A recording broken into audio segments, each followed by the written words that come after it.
कुछ खबरें शोबिस की रंगारंग दुनिया से। सुफियाना कलाम में महारत और जुदागाना अंदाज रखने वाले मारूफ लोग गुलकार अलन फकीर को दुनिया से रुखसत हुए 23 बरस बीत गए। अलन फकीर ने सुफियाना कलाम के जरिए रवायती लोग गुलकारी को एक नया अंदाज दिया। मारूफ सिंधी लोग गुलकार अलन फकीर का ताल्लुक सुबह सिंध के ज़िला दादू से था। गुलकारी के साथ साथ अलन फकीर ने सिंध के रवायती सकाफती पहनावे को भी दुनिया भर में मुतारिफ करवाया। अपने मखसूस अंदाज की वजह से वो हर खास व आम में मकबूल रहे। उनकी परफॉर्मेंस का अंदाज मुनफरिद और वालेहाना था।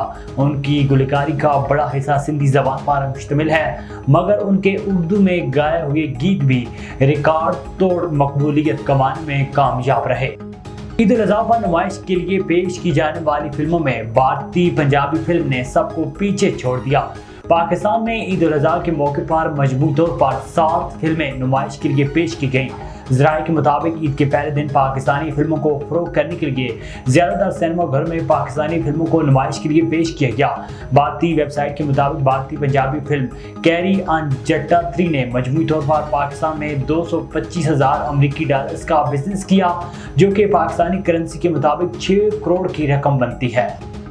पाकिस्तानी मारूफ टिकटॉकर और अदाकारा जन्नत मिर्जा ने कहा है कि 2 मशहूर ड्रामों परिजात और हम कहाँ के सच्चे थे में ऑफर होने के बावजूद किरदार न कर सकने पर आज भी अफसोस है। अदाकारा जन्नत मिर्जा निजी टीवी शो में शरीक हुई, जहां उन्होंने इंकशाफ किया कि ड्रामा हम कहाँ के सच्चे थे में कुबरा खान और परिजात में उशना शाह के किरदार की ऑफर हुई थी, लेकिन इस वक्त मैंने बैरून मुल्क होने की वजह से मुआवजत कर ली थी।